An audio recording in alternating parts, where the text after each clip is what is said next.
chegam naquela vila, né?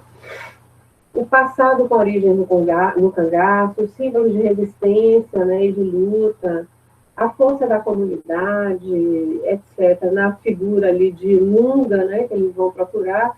Mas é interessante que esse Lunga, ele representa uma força, mas ele não se coloca como líder, ninguém coloca ele como líder, né? E isso eu acho que tem também uma simbologia assim, muito importante no filme, que talvez a gente consiga entender aí nessa conversa de hoje. A gente pode analisar o filme também a partir do que é essencial para analisar o poder, né? Então, assim, quando Flávia e Manuela me chamaram para discutir o poder, essa questão do poder, e olha que lá, Manuela se referiu a um núcleo, né, que é um NEPOL, que é um núcleo de estudo sobre poder local, foi criado em 1990, alguma coisa, ou final de 80, não me lembro bem. Lá na UFBA, né, no NPGA, no Núcleo de Pós-Graduação em Administração, por Tânia Fischer, e que é exatamente o núcleo que era voltado à discussão das questões relacionadas ao poder local. E a gente tem muitos trabalhos assim, com isso aí, inclusive com cooperação, né, parcerias com a Espanha, que estava fazendo estudos de descentralização, na época que também Barcelona ia ser sede dos Jogos Olímpicos e que tinha um investimento local na cidade, questões relacionadas à cidade, competitividade, várias questões aí nessa linha de análise, né, do poder local. Mas o poder, mesmo assim, desde lá, né, assim, essa questão do poder, ela está presente em tudo, ela é onipresente, né? Tudo que a gente faz, tudo que a gente escuta, o poder está sempre aí dentro, mas ele é, às vezes, muito pouco compreendido, né? E, na verdade, eu sempre achei que o ponto de partida, não só eu, né? Estou me baseando em autores maravilhosos, né? Também vários, Foucault, vários autores, na novela, inclusive numa outra linha e tal. E o poder quer dizer, o poder, na verdade, é relacional, né? A gente não pode falar do poder em si, a gente só pode falar de poder numa relação, no entendimento de uma relação. Então, o poder, sempre que a gente pensa em poder, né? A gente tem que pensar numa relação. Não existe o poder, eu sozinha no mundo não tenho poder para quê? Para nada. Então, o poder é uma relação, né? É uma força exercida a partir de uma ação também, né? E de uma ação nessa relação, que pode ser contínua, ela pode ser cíclica, ela pode ser momentânea, ela pode ser duradoura, o poder pode ser exercer de uma forma duradoura, o poder de um contra outro, né? O poder de um sobre outro, ou poder de um sobre outros, ou poder de alguns sobre outros alguns, mas ela é sempre uma relação instável, né? Não existe permanência, a ideia de permanência histórica não existe. Então, é sempre alguma coisa, algo instável, né? Também, outra coisa que eu acho interessante, quando a gente vai discutir o poder, é que, assim, em princípio, ninguém tem poder, né? Enfim, as pessoas não têm poder. E também, ninguém é desprovido de poder, né? Já que o poder, ele se dá numa relação. Então, independente, sabe? A moça, lá você está numa empresa, a moça do cafezinho, eu já vi muito, assim, já tive muitas experiências, né? Nesse sentido, a moça do cafezinho pode ter mais poder do que a diretora de marketing lá, e a diretora de marketing, coitada, nem sabe disso, tá? E às vezes se dá muito mal porque ela não entendeu essas relações de poder existentes naquela organização.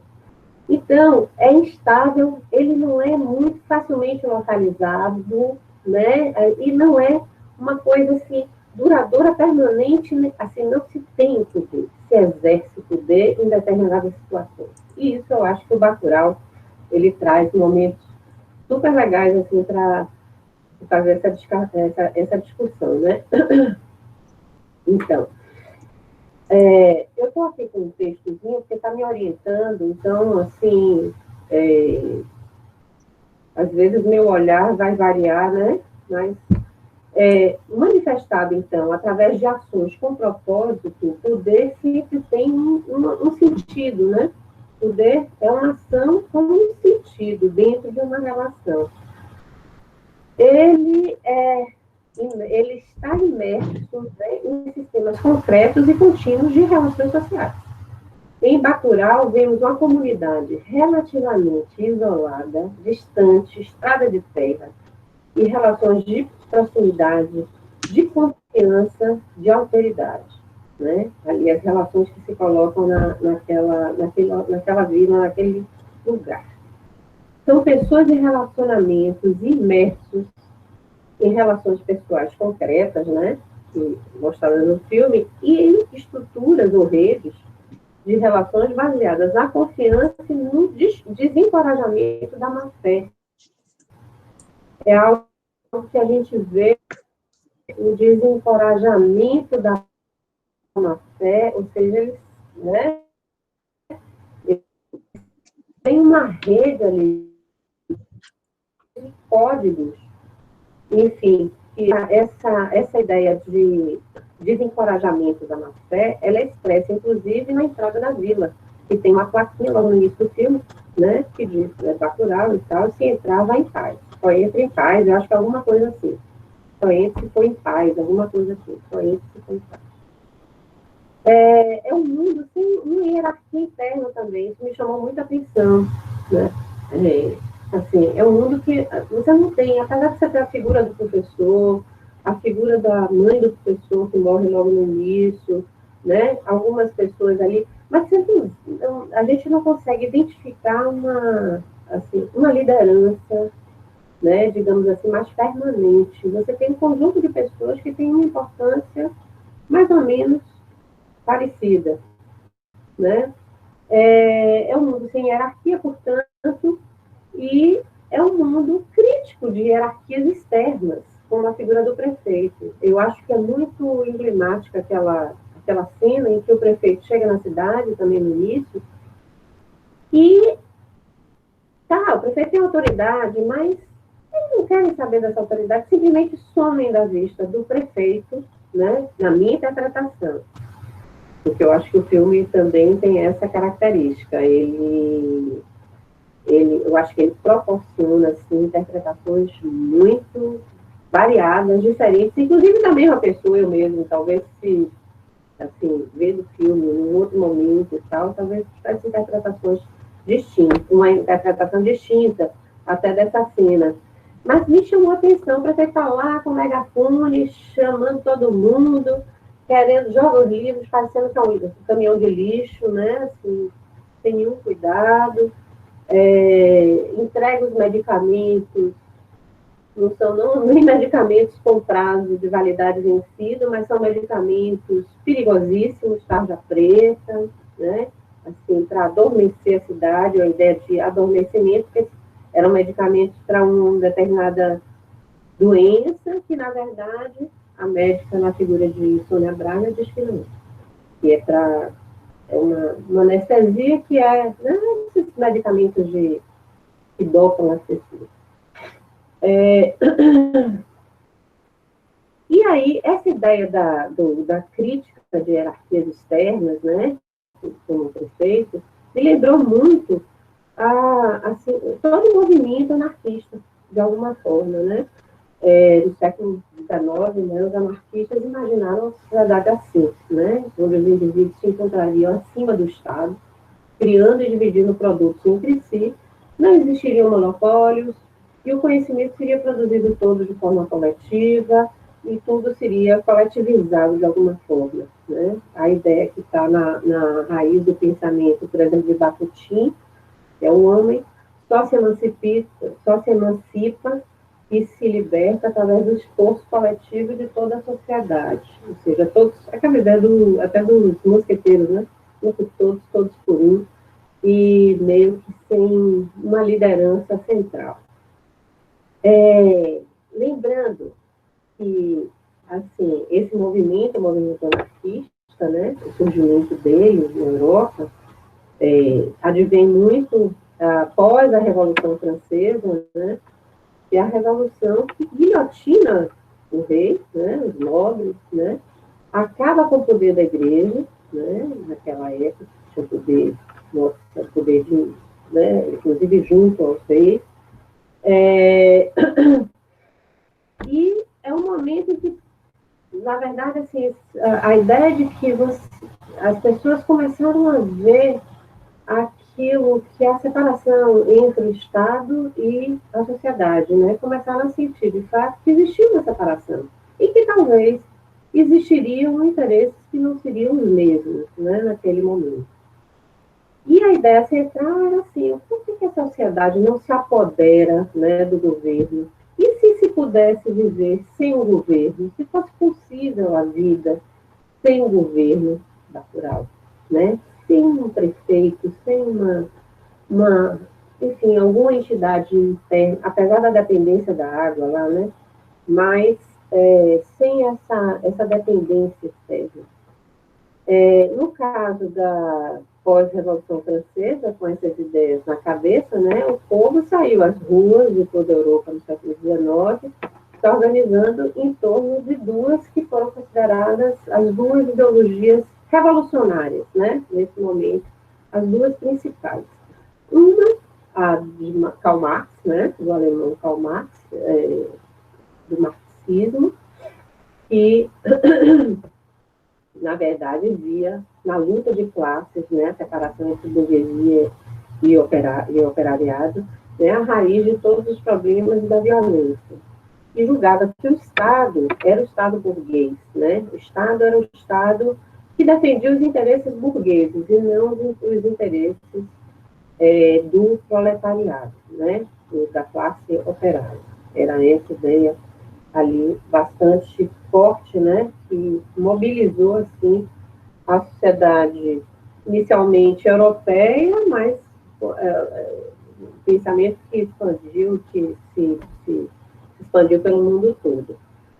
E, na verdade, era Karl Marx, né, e a ideia dele era de que as classes trabalhadoras tomariam poder, e no final, né, seria o Estado, no final, antes digamos assim, no momento transitório, se teria um regime socialista, onde o Estado seria o Estado operário, o Estado dos trabalhadores, que é para representasse o poder da classe trabalhadora, e, ao final disso, como num processo dialético, né, se chegaria ao comunismo, que seria uma espécie de autogoverno das classes operárias, né?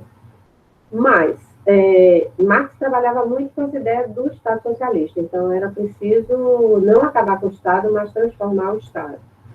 Numa outra ponta, por exemplo, alguns expoentes como Joseph Proudhon, né, condenavam a propriedade privada do mesmo jeito que Marx, mas rejeitava qualquer forma de Estado, mesmo com trabalhadores no comando, né?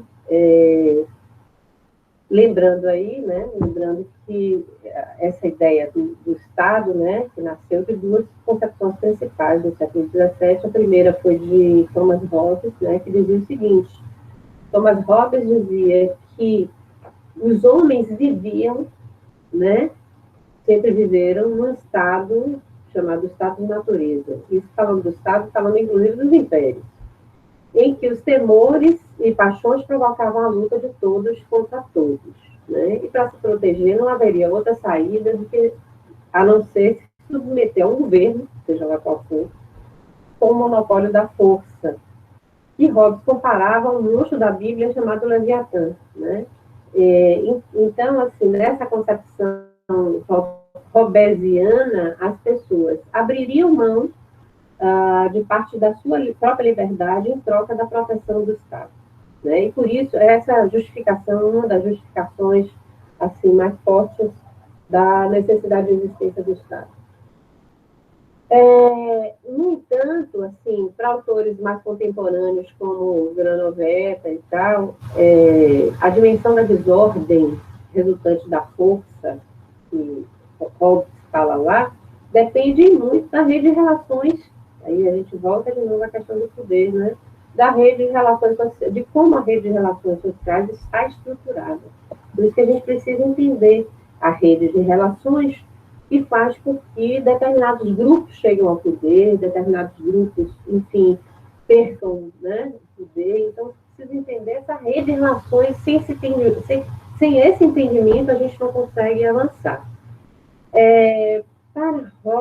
Para o autor, para Granollers, né, Hobbes exagerou a extensão da desordem provável em seu estado de natureza atomizado, no qual, na ausência de relações sociais duradouras, pode-se esperar apenas conflitos entre pares aleatórios, exatamente por isso. Porque Granollers, inclusive em aula amanhã vai ser sobre isso, né, uma aula sobre sociologia econômica, e a ideia de que todas as relações, sejam elas econômicas, sociais, culturais, corrupção, né, e tem um texto sobre corrupção, elas são relações de imersão, né, imersão social, as pessoas estão em redes, nada acontece se essa poder. Então, o entendimento do poder passa muito pelo entendimento dessas redes, né? E aí faz uma crítica, dura à economia, que vê as coisas assim, de um ponto de vista muito macro sociológico, macroeconômico, e vendo, inclusive, o mercado, quando a gente fala, né, os jornalistas, o mercado está estável, o mercado está mal-humorado, o mercado está assim, está assado, desceu, subiu, não sei o quê. E assim, é como se o mercado tivesse uma vida própria, não tem. Ali tem pessoas, tem relações, tem atores, tem ação, né? Tem gente que está mexendo ali as coisas. E para a gente entender a origem do poder e as consequências dele, a gente precisa entender essas redes de relações. Então, essas coalizões de poder, que na verdade, né, essas desordens mais extensas, em larga escala, que resultam de coalizões, porque o poder tem isso também. Essas relações de poder são relações de coalizão. Eu sozinha não tenho poder, mas eu, se me juntar com a Manuela e com mais outros 2 professores, 3 professores, a gente pode mudar digamos assim, a área de concentração do próprio ADM, podemos mudar as linhas de pesquisa, né? Enfim, são as coalizões, né, que as pessoas fazem na vida, né? As coalizões são movidas, às vezes, por paixões e, às vezes, são movidas por interesses, como já falava Richman, né? E essas coalizões, assim, essas desordens mais extensas em várias escalas, né, resultam dessas coalizões. O que é impossível sem a existência de relações prévias. Você faz coalizão porque você tem um relacionamento ali, né? Enfim, as coisas acontecem não no vácuo, as coisas acontecem a partir dessas relações e dessas coalizões. Coalizão é junção. Você se junta com o outro para fazer alguma coisa. Em geral, a gente não costuma falar em guerra sem que os atores, né, as pessoas, tenham se organizado em 2 lados como resultado final de coalizões. Não existe guerra se eu não me organizei ali para guerrear, eu e o Manuel, querendo implantar uma determinada linha de pesquisa no próprio ADM, e digamos que tenham outros professores que não queiram essa linha e que queiram outras. Eles vão se juntar também e a gente vai, de alguma forma, debater, né, escutar, guerrear, no final da história, né, guerrear em função de um interesse, né, uma paixão ou um interesse. Essas coalizões de poder aparecem no filme nos seus 2 lados opostos, né? A comunidade autogerida, autossuficiente de Bacurau, quase que uma comunidade mesmo pautada nos ideais do anarquismo, né? Que a gente falou anteriormente, Proudhon e tal. a ideia de que não precisa existir Estado, não precisa existir uma liderança, né? Existe uma consciência, né? Um conhecimento, uma consciência que faz com que as pessoas, elas, de alguma forma, elas consigam, numa comunidade, em vida comunitária, né? Que a gente vive de forma comunitária, que elas consigam se organizar sem que seja necessária uma liderança. Eu não estou falando isso do nada, são muitas experiências. Eu, como sou mais velha, né, eu me lembro que a gente trabalhou muito tempo assim, com as experiências alemãs de autogestão. Aqui no Brasil, a gente teve algumas experiências interessantes também. Tem um livro, Virando a Própria Mesa, que é um livro super interessante sobre autogestão em empresas, né, isso da década de 80, 90, tá? Dessas possibilidades aí. Então, essas coalizões de poder aparecem no filme em dois lados distintos. A comunidade autogerida, autossuficiente de Bacurau, né? Eles, inclusive, têm plantações ali no ônibus, né? Eles fazem suas plantações. De um lado isso, e do outro lado os americanos assassinos. Os sulistas preconceituosos, né? Em raça, origem geográfica, e aculturados. E o prefeito violento, autoritário e cúmplice na orquestração e no assassinato dos moradores de Bacurau. Um verdadeiro faroeste, na verdade, vimos uma coalizão de poder muito bem sucedida, né, por parte dos moradores, em função dos laços e redes de relações estruturadas.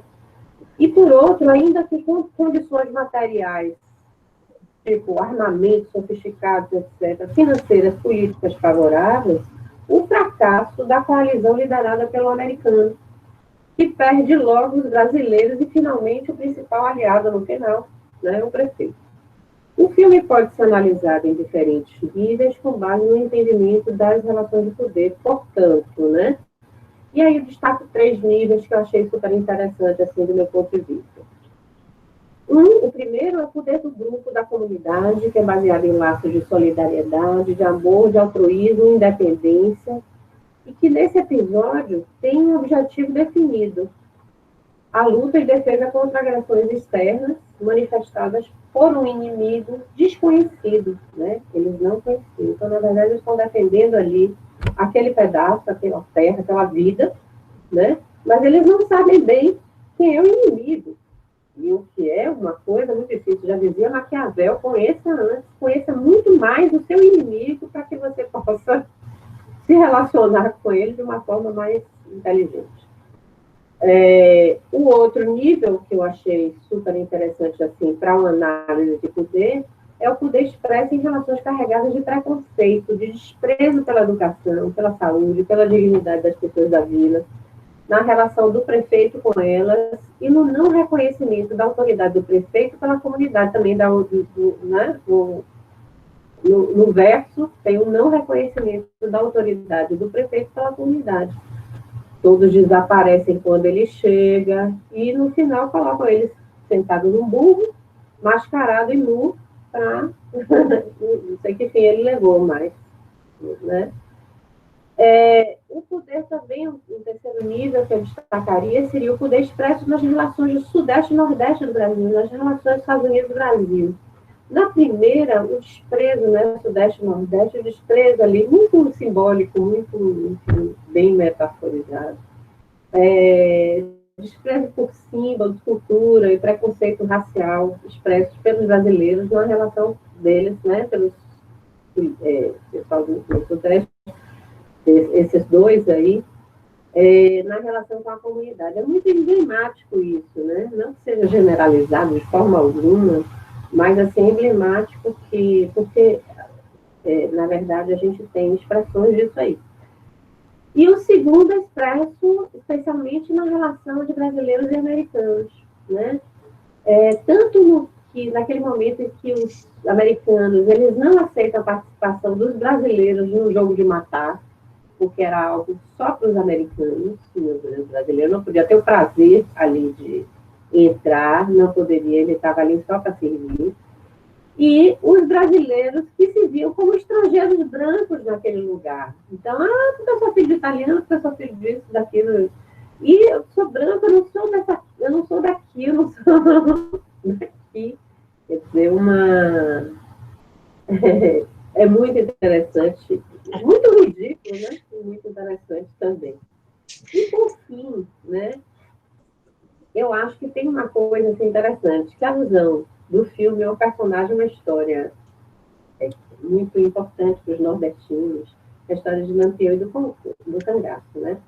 É uma história que, assim como essa e tantas outras, apenas pode ser compreendida a partir da identificação concreta das redes de relações que estruturam o poder em todas as suas manifestações, que fizeram, por exemplo, com que o cangaço, os cangaceiros, o Lampião, a despeito de todas as tropas, né, de governo que foram enviadas para matar os cangaceiros, e os fazendeiros que se uniam, etc., eles tinham uma rede de relacionamento que favoreceu e permitiu assim, a existência deles durante um período assim, improvável, né?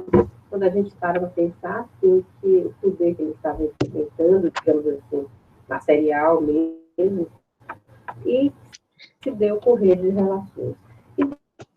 Então, fica aqui, assim, meu recado, que eu acho que a análise do filme é maravilhoso para ser analisado.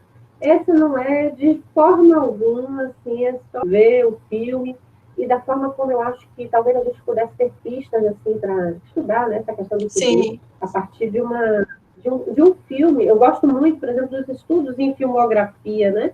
Os estudos que os filmes representam de uma forma artística a realidade nossa, em muitos casos, né? Até as ficções também. Então, eu acho que, assim, só pistas mesmo, né, que eu deixo, assim, algumas coisas, assim, que me chamaram a atenção, tá? Para que a gente possa discutir mais adiante. Ô, Florence, muito obrigada, muito obrigada. Como você mesmo falou, né, várias possibilidades de você entender o filme, com certeza você precisou fazer uma outra releitura do filme para organizar sua fala de hoje. Eu já vou fazer a transição para Abimael, não vou tomar muito tempo, mas eu só queria comentar assim,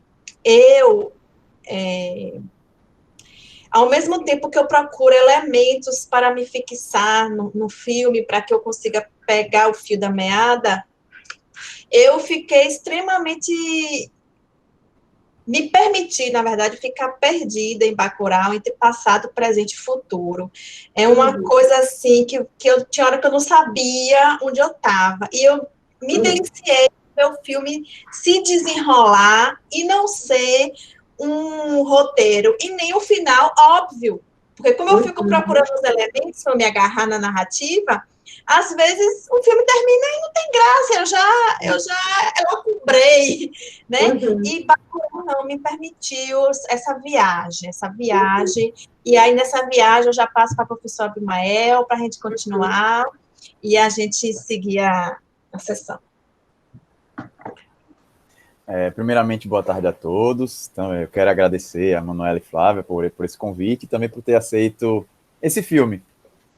E também estou muito feliz de estar fazendo esse debate com a professora Florence. Ela sabe que eu tenho dificuldade de tirar o professora, que ela foi minha professora no mestrado, e me ajudou bastante nesse meu crescimento até onde eu cheguei hoje, né? Então, estou muito grato de estar aqui, estou muito feliz por estar falando por esse filme também, para vocês. Então, vamos começar, né? Primeiro, esse filme, não sei aqui quantos assistiram ou não, esse filme não é um filme para você ir achando que é um filme de sessão da tarde, é um filme que não é um filme que você vai ter assim, ao início, meio e fim tão claro. E também é um filme que leva você a refletir.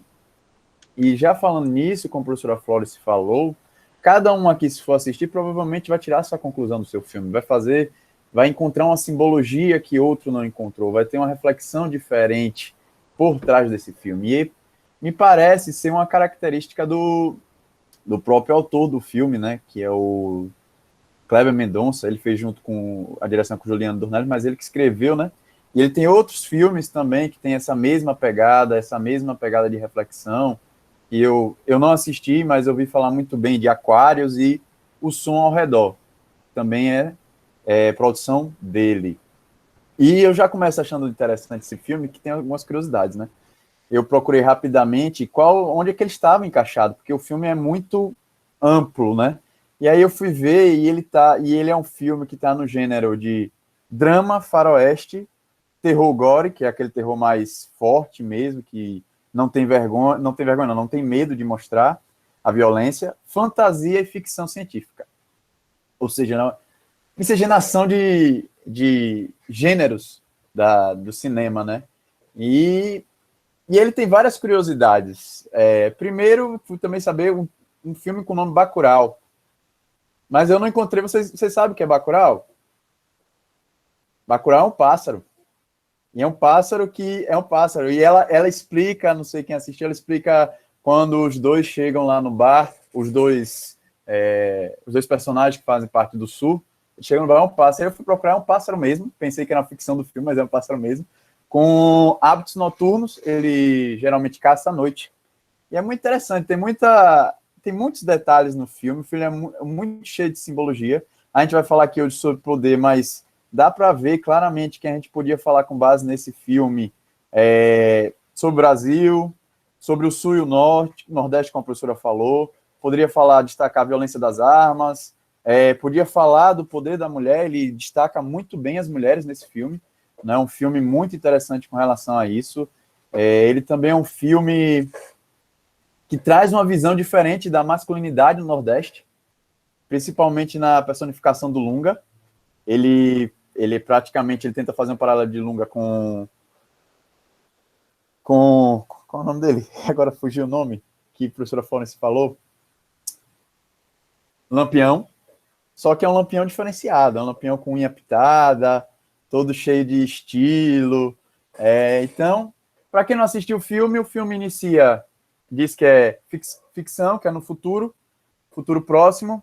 Eles começam num caminhão, vindo para a cidade, que ao você começar com essa imagem, você já não pensa que é o futuro, porque você, realmente, quem mora aqui no Nordeste, acho que sentiu no interior, qualquer lugar que você sair, ou aqui na capital, qualquer lugar, que você vê aquela imagem, indo de caminhão. E aí eles chegam na cidade de terra, que como tem hoje, e aí tem o desenrolar, né? Que aí eles têm os problemas deles, eles têm uma necessidade de subsistência, lutam pela subsistência daquele local. Como já destacou aí, tem um problema político, um problema do poder legal, que era o prefeito, e de repente vem algumas pessoas do exterior que tem muito poder, que acha que tem muito poder, e querem fazer uma brincadeira naquele local. A brincadeira é um caça. Vamos caçar. Caçar com armas vintage, armas antigas, e matar todo mundo daquele lugar e ninguém vai ficar sabendo. Só que o desfecho não é esse, né? Então, com relação a poder, a gente vê várias camadas, né? Como a professora Flores destacou, poder relacional, e a gente tem alguns tipos de poder, né? E eu queria trazer aqui agora, a minha visão. Vocês podem ter uma visão similar à minha, ou podem ter uma visão diferente. Eu trago o poder do capitalismo, sabe? Que eu acho que ele traz isso nesse filme. O poder através do dinheiro. O capitalismo é o poder econômico, né? Que tenta oprimir aqueles que não têm. E aí a gente começa a ver isso quando chega os estrangeiros. Os estrangeiros, quando a gente observa, ele é pessoal cheio de grana, é um pessoal com tecnologia de ponta, é um pessoal que, por ter poder, ele até fala o americano que era líder, né? Podemos considerar o líder daquele movimento. Ele até fala que, não, eu estou aqui, mas eu posso provar e tenho documentos que eu não estou aqui, então eu estou tranquilo. Então eles tinham poder de manipulação, de corrupção, eles tinham um poder tremendo em cima do prefeito, que deveria ser um poder legal daquela comunidade, que aquela comunidade voltou para representá-lo, e aí a gente vê que o filme traz diversas críticas, né? Esse prefeito daí realmente é cômico, é muito cômico a atuação dele, apesar da situação. Prefeito que ninguém respeita, um prefeito que também não se dá o respeito pelas atitudes que ele toma e pelas ações que ele busca tomar com aquela comunidade, né? No filme demonstra que o prefeito foi pago para isso, ajudou, corroborou com essa ideia de caça, tanto que no final, eu vou voltar, mas no final ele chega lá, cadê os estrangeiros? Sei o quê, chega com a Topic, cheio de ar-condicionado, com garrafinha d'água, esperando que eles estivessem lá, e toma um susto. E aí a gente vê isso, que é uma realidade nossa do capitalismo, né? Que muito vem do estrangeiro, vem dos Estados Unidos, da ideia dos Estados Unidos, hoje que a gente tem, que aquelas empresas que vêm e tentam destruir a localidade, a cultura local, e isso é um ponto muito forte a se destacar, que quando eles estão, eles mandam os brasileiros, né? Os bodes expiatórios lá na cidade, a mulher oferece, e aí, vocês querem conhecer o museu da gente? Eles, não. Eles relevam a história local, eles não querem saber. E eles também subestimam, né? Tem um drone lá que é em forma de nave espacial, que acha que é ET, que eles botam, e eles subestimam que eles não vão entender que é aquilo. E o senhor da sementinha alucinógena que eles usavam, né? Aquele senhor que produzia sementinha, percebe logo, não, tem um drone rodando, prestem atenção. Aí você vê, olha, eles têm noção. Eles deixam claro que o pessoal da comunidade tem uma noção. Mas esse pessoal que eu estou considerando como capitalista, que vem do estrangeiro, que tem o poder através da economia, econômico, eles acham que não. Eles acham que poderiam cortar o satélite, ninguém ia se importar com aquele local. Mas aí nós temos o outro lado, né? O outro lado, que é essa comunidade, que é uma realidade brasileira dos trabalhadores, sofrida, subsistência, que tenta vencer de qualquer forma. E aí eu consegui visualizar alguns líderes, principalmente o primeiro é Plínio. Plínio, ele não é um líder casual, mas ele é um cara que é estimado por ter o conhecimento, é professor. A gente vê que Teco, né? Teco, eu acho que chama o rapaz que chega lá, esqueci o nome dele, me perdoe agora, que tem até o vídeo dele. O namorado, o que é? Manuela, eu não sei o nome. Ele chega, ele tem até os vídeos dos melhores momentos dele, né? Um mini galã, né? Que chega um mini galã. Plínio trata ele como se fosse um ex-aluno, trata a Lunga como se fosse um ex-aluno, Cássio, Abimael, Pacote. Capote, era esse nome mesmo. Muito obrigado, Flora. Pacote. Pacote. Pacote. Então, você vê que eles têm um respeito por Plínio, né? Assim, de uma certa forma, apesar de já serem adultos, já terem sua própria vida, e terem cada um cursado o seu caminho, né? Então, eu vejo essa liderança, eu vejo um local, apesar de todas as situações, ele tem organização. Poxa, é muito lindo aquela hora que chega as cestas básicas, e é algo a se pensar, e quando chegam os remédios, que ninguém avançou. Vocês prestaram atenção que ninguém avançou na comida? Que, por exemplo, quando tem os cortejos, quando tem as assembleias que eles estão lá conversando, a assembleia fala assim, que eles estão discutindo o plano, ninguém está sendo um contra o outro de forma veemente, assim, de forma com raiva. Eles mostram um certo nível de organização entre eles. E isso é muito bonito de ver. Domingas mesmo, que é a médica, pede perdão pela atitude dela na frente de todo mundo, a humildade que eles têm entre eles. E aí é o outro lado, né? Que é muito interessante, que eu gosto de ver com relação à crítica do que a gente vive hoje. Eles são humildes, eles são organizados e eles buscam ter educação, ver naquela escola, uma escola muito simples. A gente vê também que aí o outro lado do capitalismo, que a gente vê quando o menino pergunta, a professora Flores falou que eles foram procurar onde ficava Bacurau no mapa. Aí o professor vai no tablet, não encontra, vai lá no computador, não encontra, aí o menino pergunta, professor, não tem que pagar não para estar no mapa? Aí o professor disse, não, aí vai e mostra um mapa antigo e tal, desenhado. E tem essas relações, o filme é cheio de críticas, cheio de simbologias. A gente podia falar aqui que, como o professor Florence destacou, a liderança é momentânea, e aí Plínio podia ter essa liderança inicial, mas quando chegou o momento crítico, eles buscaram a liderança de outra pessoa, que foi Lunga, que para mim é Silvério, não sei quem conhece ele como ator. Bora destacar uma coisa aqui antes, duas coisas que eu queria falar. Primeiro, É um filme brasileiro, né? É um filme hollywoodiano, e é um filme muito, muito bem feito. Olha, é um filme sem críticas, posso dizer assim. Você não vai dormir nesse filme.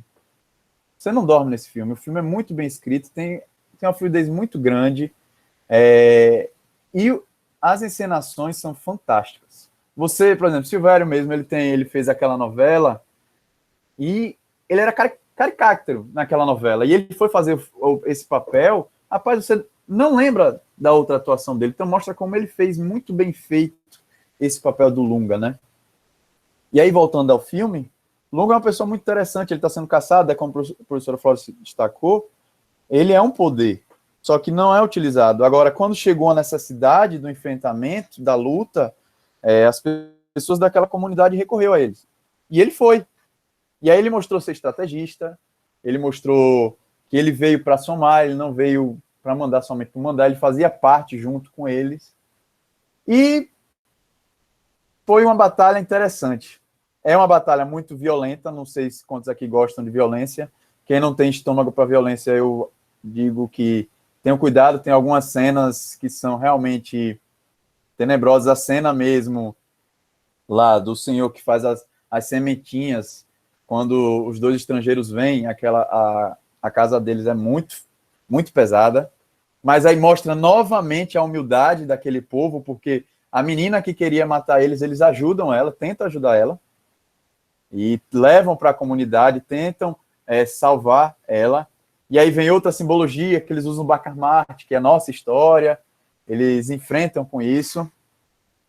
E para mim, assim, eu sei que ele faz essa crítica ao capitalismo, mostra esses problemas, mas o que eu queria deixar aqui, assim, que eu achei muito interessante no filme, é que ele deixa algumas fundações. Como é que a gente pode quebrar essas hegemonias, esses poderes que estão oprimindo a gente, pressionando a gente?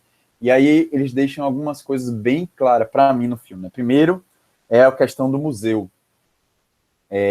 A história daquele local, a cultura daquele local, como eles se apegam. É lá que é onde eles vão buscar as armas para lutar contra aqueles estrangeiros. É lá onde está a história deles, que eles se inspiram para expulsar aqueles estrangeiros da sua comunidade. Para eles obterem poder, eles vão na sua comunidade, na sua história. E o outro, e aí vai entrar na nossa educação, é a educação. Gente, a relação que eles fazem com a escola é muito bonita. Não sei se vocês perceberam que ninguém levou um tiro dentro da escola. A escola levou um monte de tiro e ninguém morreu quem estava dentro da escola. Eles utilizaram a escola para a população como uma proteção. Então, isso, para mim, eles quis demonstrar que a educação é uma proteção, todos nós, contra esses poderes, contra esse capitalismo predatório, né? Então, ele mostra a importância disso. E como a professora França já falou, a rede deles, né? Eu estudo rede, e foi claro para mim como eles se uniram, como eles estavam juntos, em um bem maior. Eles estavam todos, mesmo cada um com sua história, mesmo cada um com seu dilema, que o filme deixa claro que cada um tem seu problema. Domingas tem o problema dela, Pacote tem o problema dele, cada um querendo vencer na sua vida. Lunga tem o problema dele, eles têm o problema de água, todos têm algum problema, algum tipo de problema, e eles querendo vencer. Então, como é que eles vão vencer? Então, eles se unem. E essa relação entre eles é muito simbiótica, é muito fácil, e eu acho que foi através da humildade. Outro ponto que eu quero destacar aqui, que eu acho que foi uma crítica que o filme fez, eu já estou até analisando, viu, Manuela? Que, não sei se vocês perceberam como é que ele aborda a igreja, né? Porque a igreja geralmente é relacionada com um poder carismático, um poder em alguma comunidade, né? E eu achei que eles foram bem frios. Primeiro eles usam a igreja como um depósito, e aí quando eles estão no momento crítico, aí o rapaz fala bem assim, eu queria reabrir a igreja. Aí Domingas, ela fala assim, tá aberta, sempre esteve aberta. É como se a igreja não ajudasse, não estivesse ajudando, tá ali, mas ela não está fazendo parte dessas relações, ela está de lado. Não sei o que é que vocês entenderam disso, mas eu achei assim muito interessante, porque historicamente falando, não hoje, mas assim, hoje tem menos, mas historicamente falando, a igreja sempre esteve junto dos poderes, né? Entre uns por a religião, né? Então, ele realmente faz que a população, mesmo sem a igreja, mesmo sem o seu poder legal, que seria o prefeito, que deveria estar ali para ajudá-los, que deveria estar ali para desenvolver aquele local, através da união, através da educação, através da sua cultura, da sua história. Para mim, essa foi a mensagem, assim, através da crítica, tirando toda a violência que ele demonstra, porque ele quis demonstrar essa violência para chocar, para chamar a atenção para o filme. E então ele mostra que a gente tem alguns fundamentos que, se a gente seguir, a gente consegue vencer. Bom, e a última curiosidade que eu ia trazer para vocês é com relação a essa sementinha, né? E aí eu vi uma reportagem na internet que o autor disse que essa sementinha é algo que só poderia ser dividido entre eles, que é a coragem, a perseverança, que se você assiste, você vê que a sementinha só é para eles, não é para pessoas de fora daquela comunidade. Então, mostra o que uma comunidade pode ter, coragem, esperança, amizade, humildade, ela representava tudo isso. Achei muito bonito isso. Bom, obrigado, Manuela, valeu. Ô, Abimael, muito obrigada, viu? Minha eterna mediadora, você quer falar? Flávia Pacheco, você está aí me ouvindo? Estou aqui, sim. Você quer falar? Posso falar, posso falar. Você está se coçando, que eu sei. Não, eu quero agradecer aqui. Gente, como um filme tem várias visões, né? Eu fiz esse papel de debatedora nas 2 últimas sessões e é tão diferente a gente ver as perguntas, as falas dos debatedores, porque às vezes casa em coisas que a gente não pensou, né? Eu concordo com Florence, era essa palavra que eu estava tentando falar no começo. Esse filme é um filme poderoso. Eu confesso que eu estou numa fase que eu estou gostando muito de filme que eu conheço ao final, Manu. E Bacurau, tanto Bacurau quanto Coringa, que eu acho que foram os 2 filmes ano passado, né, que foram um soco no estômago da gente, por serem ficção, claramente ficção, mas ao mesmo tempo a gente se enxergar tão cruamente na nossa realidade, né? De se colocar ali naquele lugar e de enxergar a sociedade de uma forma que não é tão feliz, não é uma comunidade pequena que se organiza e se auto-organiza e vive à la Proudhon, como Florence falou, né? Pois é, Abimael, por isso que eu nem assisti Parasita ainda. Eu ando chorando por tudo ultimamente, então, se eu assistir Parasita ou O Poço, pronto, eu fico no fundo do poço. Queria abrir aqui para o debate, gostei muito. São 2 visões diferentes, mas ao mesmo tempo casam, né? Como eu acho que essa foi a ideia da gente fazer esse debate, como um filme consegue trazer várias reflexões. A gente queria ouvir um pouco das reflexões de vocês que estão aqui presentes. A gente abre a câmera, o microfone para ouvir vocês. Se tiverem alguma dúvida, algum questionamento, se me deixar, eu falo para caramba. Marcelo já veio, já foi algumas vezes. Eu tenho uma pergunta, eu e a Malha. Eu vou dar a palavra à Malha, porque eu já tive o poder antes, né? Então, eu vou dar a palavra a ela.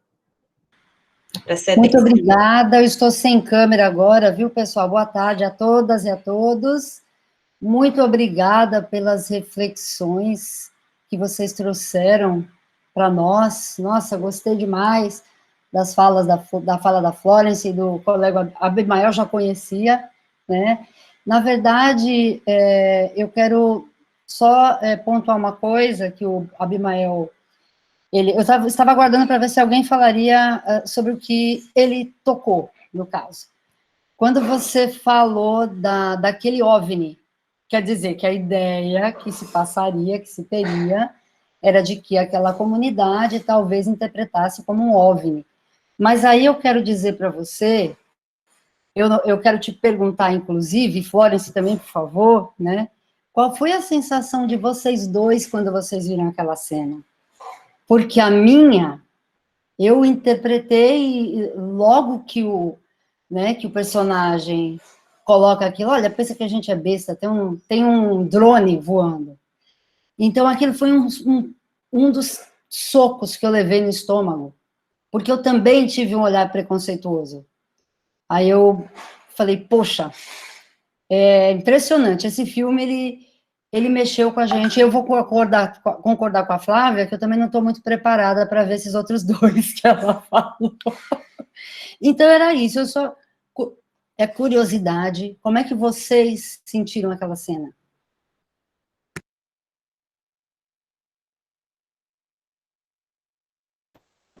Qualquer um dos dois pode começar respondendo, Nália.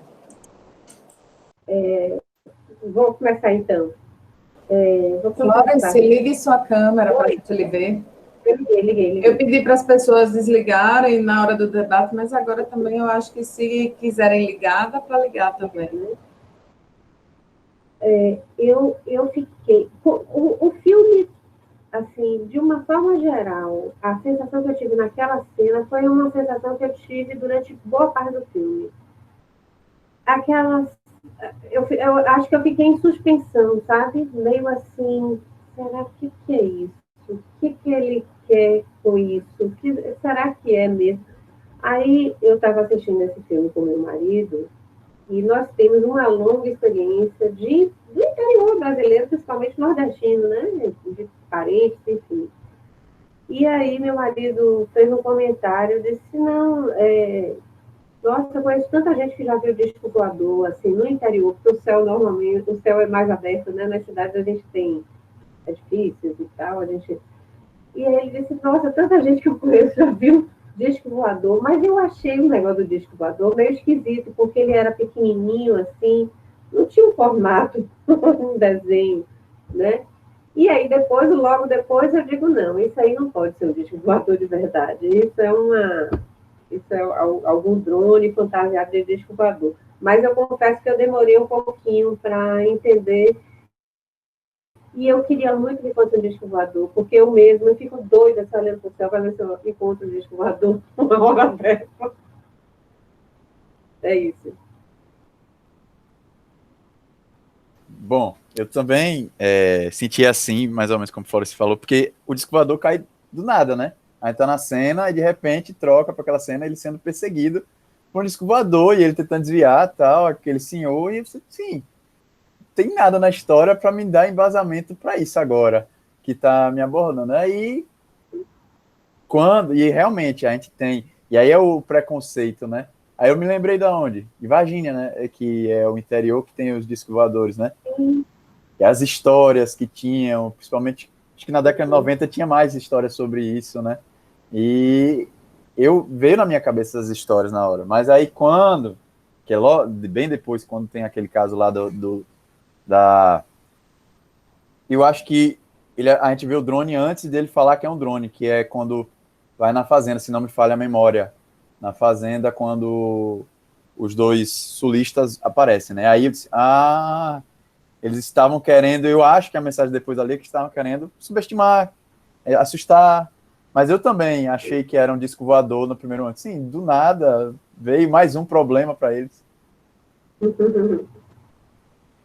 Talvez em Abimael pudesse ser uma grande solução, quem sabe. Pois é, eu não tinha olhado, podia ser uma solução. Ô, Manu, só para... mas a grande sacada do filme é que em momento nenhum o personagem achou que fosse um disco voador. Deu essa impressão. Ele era o sábio, né? Ele era o tiozinho da sementinha, né, Abimael? A sementinha. Era isso, gente. Quer dizer, tem muitas coisas, mas não vamos tomar aqui todo o tempo. Eu quero fazer uma pergunta, na verdade, ter a reflexão de vocês. Tentando aproveitar também esse espaço como um agregador, né, de conhecimento, para a gente se manter atualizado nos termos, nos conceitos. Eu queria saber a opinião de vocês se tem ou se não tem, vocês poderiam comentar das duas formas, não necessariamente se tiver, algum aspecto do que agora está sendo chamado de necropolítica nesse filme, né? Foi muito clara essa questão da violência, mas essa relação direta com o Estado e a violência, e particularmente com esse conceito que está sendo muito falado, muito apresentado, e para não deixar nossos alunos de graduação e de pós-graduação, que eu estou vendo que estão aqui, fora desse debate, né? Para a gente voltar sempre atualizado. A gente vai voltar todo mundo atualizado. Então, eu queria saber a opinião de vocês sobre o filme e se tem ou não aspectos da necropolítica. E como vocês veem isso? Vou deixar fora se começar, sempre não se preocupe. A política da morte, né? A política da morte, é isso? Necropolítica, eu não ando muito por essa área, não, mas imagino que seja necro, né? É isso. A política da morte. Eu realmente não tenho, assim, me detido muito a analisar isso, né? Me aprofundar, mas ouço, assim, uma vez ou outra, de forma fácil mesmo. Agora, se a gente parar para pensar historicamente, é algo que sempre esteve na história da humanidade, né? Seja, enfim, as primeiras configurações aí desse poder, digamos assim, dessa separação, né? De povo e império, ou de Estado e povo e sociedade, né? A própria ideia de uma classe militar, que é uma classe do Estado, ou seja, o Estado é a única organização que tem o direito ao exercício da força, né? E ao direito, inclusive, de matar, né? Historicamente, tradicionalmente, na história humana, tanto as monarquias, os impérios, quanto o Estado moderno, né?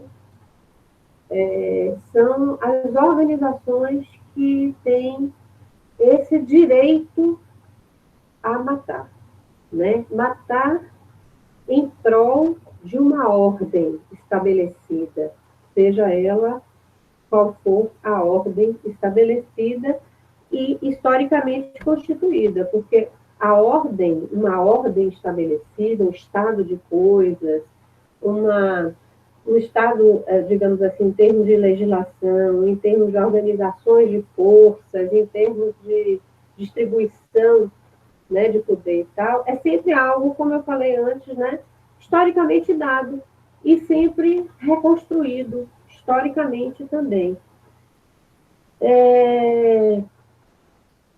Então, assim, essa ideia do poder de matar, né, as pessoas, o poder, e o direito, na verdade, é um poder que é poder de direito mesmo.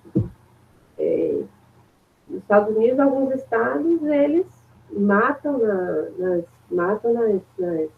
como é que se diz, naquelas cadeiras elétricas, né? O Estado está ali e condena à morte. Em outros casos, se mata, enfim, a partir de uma justificativa, de uma justificação, né, de cumprimento de ordem, etc. Eu acho que sempre esteve. O grande problema é a gente identificar exatamente essas relações que proporcionam um maior avanço nisso ou um menor avanço nisso. A sociedade, né, e os momentos históricos em que essa ordem ela é mais, digamos assim, mais pungente, mais acirrada do que em outros momentos. Eu vejo dessa forma. Mas é um tema, que eu acho que é um tema assim, que mereceria um desenvolvimento maior, sabe? Tá bom, obrigada, Flores. Manuela, eu de fato também não conheço afinco o conceito, eu vejo pouca coisa, que é a política da morte, né? Principalmente das minorias, né? Para controle da sociedade, aquelas minorias que não fazem tanta importância, tal, algo mais ou menos assim. Desculpa se eu estou falando algo fora.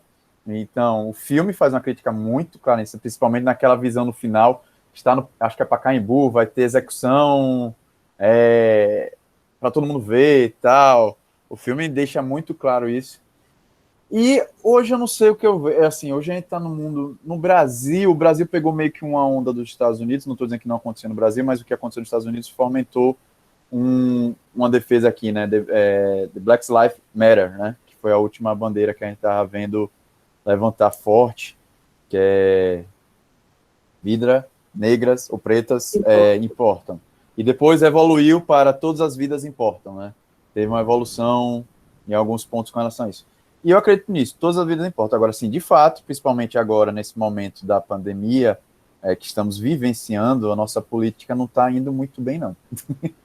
Para não chegar a dizer que está sendo uma piada momentânea, né? De, tipo, as pessoas que são mais pobres, aquelas pessoas que não têm condição, não está tendo assistência, a gente está tendo...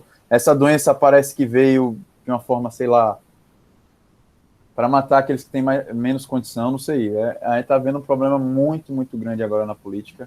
Um governador, infelizmente, com as falas dele, é uma fala de que não está se portando com aqueles que estão morrendo, está se portando com aquelas minorias, fala dele lá como uma pessoa de poder, como uma pessoa que representa um país.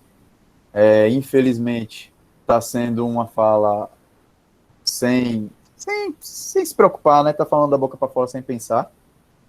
Ou não sei se tem no coração dele, eu não posso julgar isso, mas eu sei que ele fala cada coisa que é surpreendente.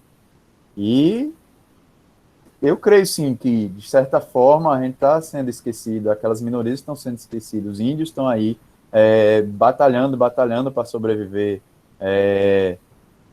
os negros, os pobres, os nordestinos, de fato, né? A gente sofre bastante agora, sofre muito, quem está no interior, principalmente. Então, por exemplo, a gente vê uma coisa disso, uma segregação, desculpe tocar nesse ponto, eu não sei se vai chegar no necropoder, no necropolítica, mas a continuidade do Enem no momento que quase ninguém tem, quantas pessoas têm acesso. Isso é uma segregação, isso é um corte de que quem vai poder entrar e quem não vai poder entrar. Assim. E o filme é muito claro com isso, principalmente, desculpe, gente, mas aquele Tony como prefeito chega a ser cômico. A situação dele, toda vez que eu vi ele entrando, eu disse, meu Deus. Se fosse trágico, né? É trágico, é um trágico cômico, né? E, caramba, é tão assim, ele mostra realmente o que acontece. Eu tô te dando estudo, quando vem um estudo defasado, eu tô te dando remédio. É um remédio que não importa. E a professora Flores falou, desculpa voltar, mas aquele remédio, é interessante a simbologia que tem naquele remédio. Que ele dá passado, que é remédio para acalmar as pessoas, é remédio para deixar as pessoas dementes, e é um supositório. Não vou falar mais nada. Pois é. Só falar mais uma coisinha sobre isso. É muito interessante para quem tiver interesse em estudar a política da morte, né, necrofilia, ver que ela, na verdade, se a gente para pensar, eu acho que não é só no Brasil, não. Mas como a gente está aqui, é o que a gente reconhece melhor, né, nessas outras relações de poder. É que ela virou uma estatística. Vocês repararam? Então, todo dia, assim, e as pessoas acabam ficando anestesiadas. Não, ontem morreu 1.400 pessoas no Brasil. Aí, no dia seguinte, mas melhorou, porque morreram 1.300 pessoas, né?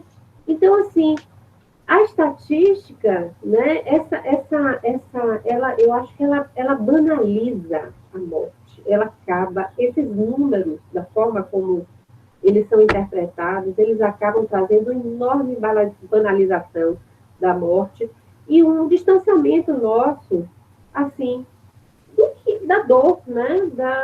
Da dor, que é importante que a gente perceba e que a gente sinta, para que a gente acione as nossas relações de poder, né? Estabeleça coalizões. Então, fica tudo como um jogo de estatística. Eu sou muito crítica desse negócio aí.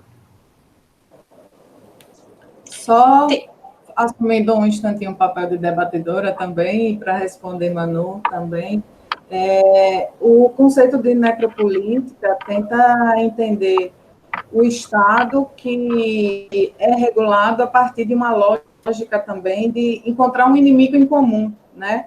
E utiliza-se do poder e da força para fazer com que aquele inimigo, eu acho que um dos maiores exemplos que a gente lembra quando fala em necropolítica é o nazismo, né? Que colocou ali no povo judeu e nos povos ciganos também. Eu estava lendo um livro falando sobre o século XX, como foi, e os povos ciganos, eles também foram muito discriminados, apesar da gente falar especialmente dos judeus.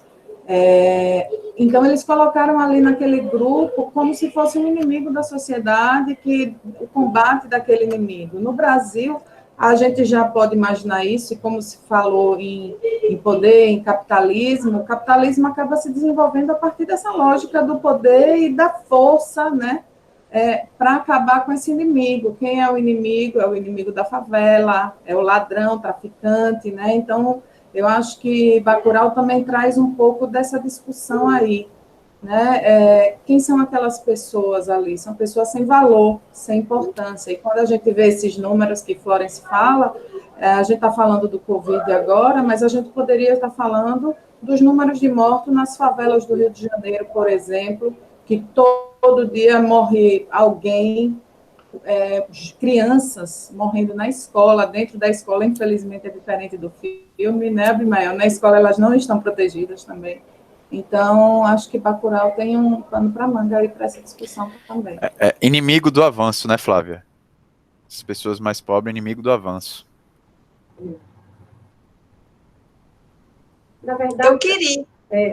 A pedra no sapato, né? A ideia de uma pedra no sapato, algo que é incômodo, que incomoda, que a gente... Pobreza é algo que não se quer ver, ou seja, como não se trata de incluir, porque a perspectiva não é essa de inclusão, e isso é reproduzido durante gerações, né? A ideia é excluir mesmo, sabe? Não serve, certo? A coisa é muito duro, na verdade, é muito duro e não é só brasileiro, né? Não é a realidade brasileira. Eu também fiz uma reflexão rápida também com essa identificação do inimigo desconhecido, né, que Florence comentou no início, e Flávia agora já falou de um inimigo declarado. Eu acho que em uma condição ou em outra, eu sinto que, principalmente na nossa situação atual, essa questão da necropolítica, ela está, assim, infelizmente, se materializando, se operacionalizando, né, como instrumento de Estado, né? Enquanto a Abimael falava, eu me emocionei várias vezes ao lembrar de Bacurau, né? Porque realmente foi um filme muito pesado para mim. Poço, eu já tentei assistir de partes, Flávia. Eu acho que eu já estou na terceira vez ou quarta que eu tento assistir, mas não consigo. E aí paro. E aí daqui a 2, 3 semanas eu volto e eu não consegui ainda. É muito duro aquele filme. Mas como eu falei no início, né, eu sempre fico buscando elementos, eu não consigo me dissociar da realidade. Então, para mim, ali tem traços muito claros do presente, do passado, do futuro, porque o futuro está muito próximo quando a gente tem a noção do que nós estamos vivendo no presente, a gente consegue. Pelo menos eu vejo isso, que o futuro próximo vai demorar para a gente se distanciar do que está acontecendo aí, né, do que está acontecendo aí. Eu não queria diminuir a discussão, não é essa a minha ideia. Eu só queria tentar puxar um pouco para o campo organizacional, que, se vocês me permitem uma última colocação, a gente já está, são os 3h30, só para tentar dar um lugar comum, né, para os alunos, viu, Flora, principalmente de graduação. Quando vocês comentam assim, oferecer o que não se necessita. Então, quando o prefeito chega com aquele caminhão cheio de livro ultrapassado, de filme, de remédio, né, que não servem para as doenças deles, eu consigo ver muito isso nessa relação dos profissionais dentro das organizações, né? Oferecer ou ter a capacitação do que se necessita. E eu acho que os alunos, às vezes, em particular os alunos de secretariado, às vezes têm essa dificuldade de identificar o que é importante para o momento, o que é importante, o que sua profissão representa neste momento. Possa ser que não seja o que foi antes, não precisa ir muito além, né, para o futuro, mas eu às vezes sinto essa dificuldade de fazer eles pensarem no presente e pensar como a profissão deles se encontram nesse momento. Vocês queriam comentar ou não? Porque as relações de trabalho, né, nas organizações, eu sinto também que mudarão um pouco com esse marco que a gente teve na pandemia, e como é que a gente pode, de alguma forma, se preparar para isso, se manter antenado, não descuidar, né? Não oferecer o que não se precisa. Manuela, eu posso falar uma coisa? Desculpa interromper e Flores, desculpa falar na frente. É porque eu vi uma parte que eu gosto muito, eu estudo muito micro e pequena empresa, rede de micro e pequena empresa. E nesse momento que nós estamos vivendo, quem vai morrer?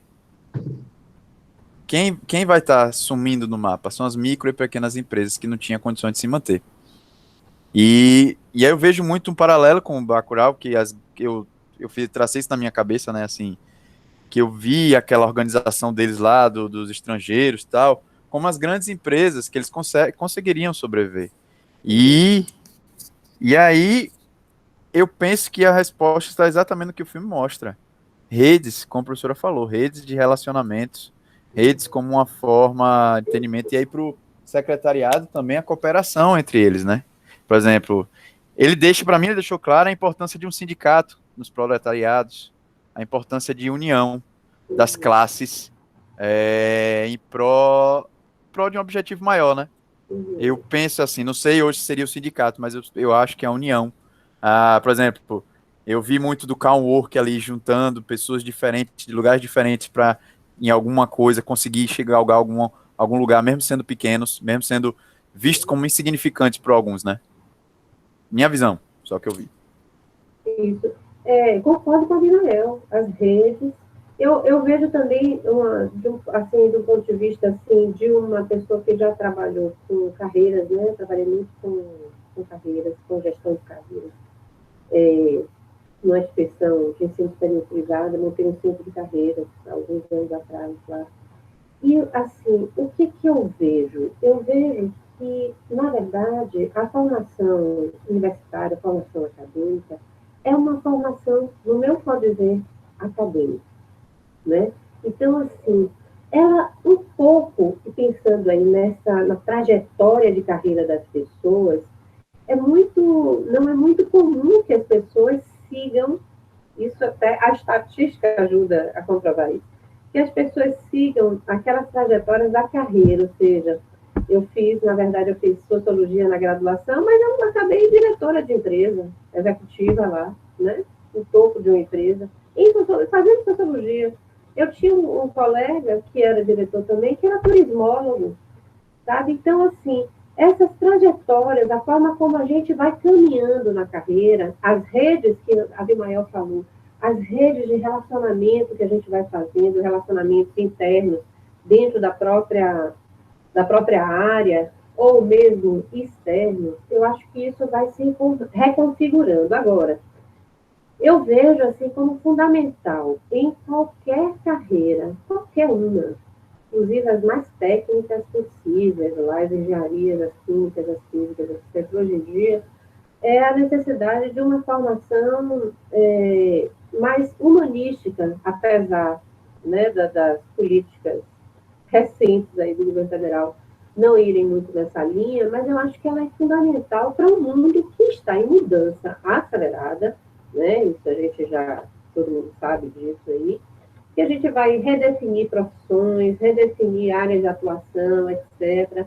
E que Flores, no futuro, digamos que eu fosse jovenzinha, começando a carreira, talvez eu não fosse a socióloga ou a doutora em administração, mas fosse Flores, uma especialista numa determinada área, né, um expert, enfim, alguém dentro de uma determinada área do conhecimento que não necessariamente é a profissão, digamos, acadêmica ali, né, a sociologia, no meu caso, ou a administração, que não seria exatamente isso, mas seria um profissional de uma determinada, uma especialização, uma capacitação, mas não apenas, eu acho, é isso que eu acho que é um ponto importante, não apenas uma especialização, como foi típico do século XX, o ultra especializado, acho que não, né? Hoje é o conhecimento mais mais, eu acho que é um conhecimento mais integrado, mais orgânico das coisas que estão acontecendo na vida. Então, eu preciso entender um pouco de tudo, saber como me situar, saber como,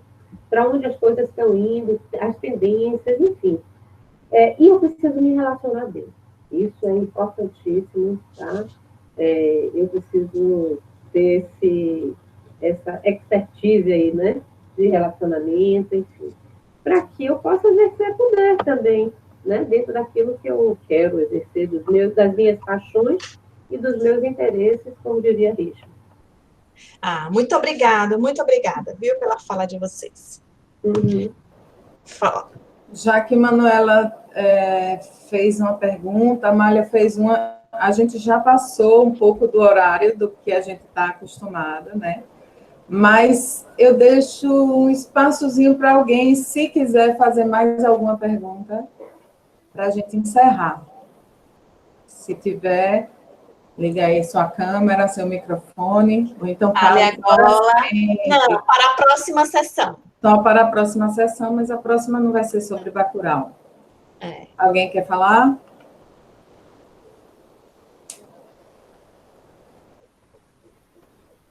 Obrigada, Amália. Semana que vem é você que está aqui mediando, né?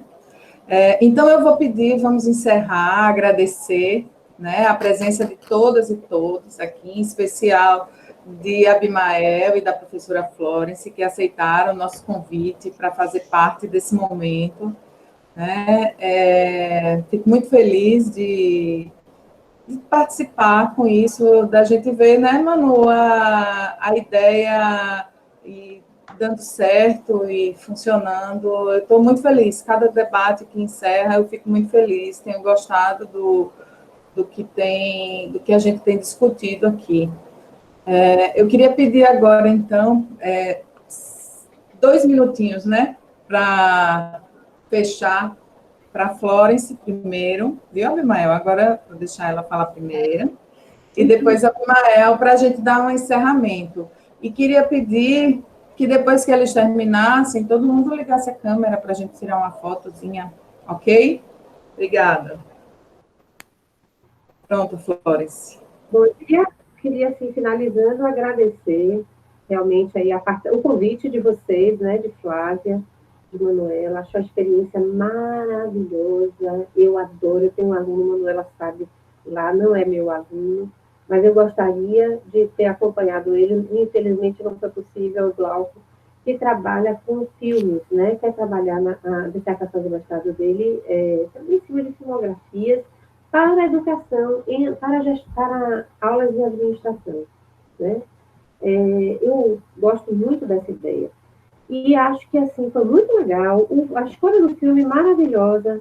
Eu tive, assim, uma rara oportunidade de estar com vocês, de Flávia, que eu não conheço, assim, conheço pessoalmente, mas muito rapidamente, Manu de novo, e Abimael, né? Meu ex-aluno, meu colega, e não me chame mais de professora, tá certo, Abimael?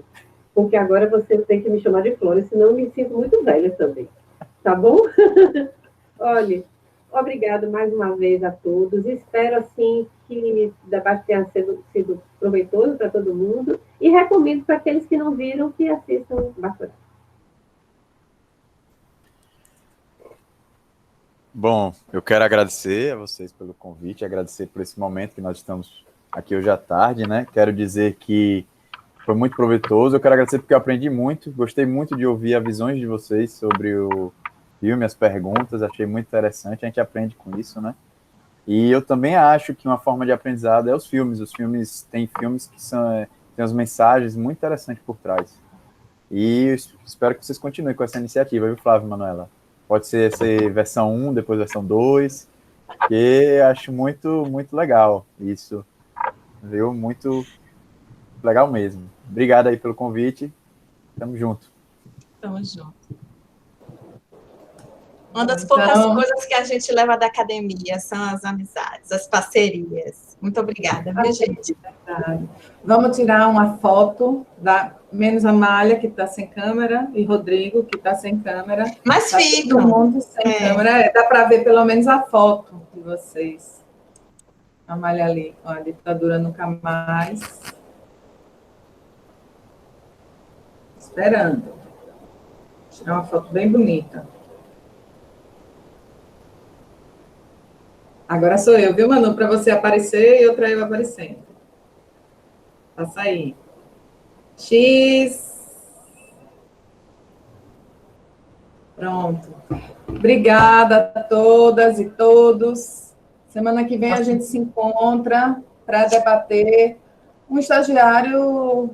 Um senhor estagiário. Um senhor estagiário, filme maravilhoso. Com Manuela, Sueli e Amália mediando essa conversa das duas.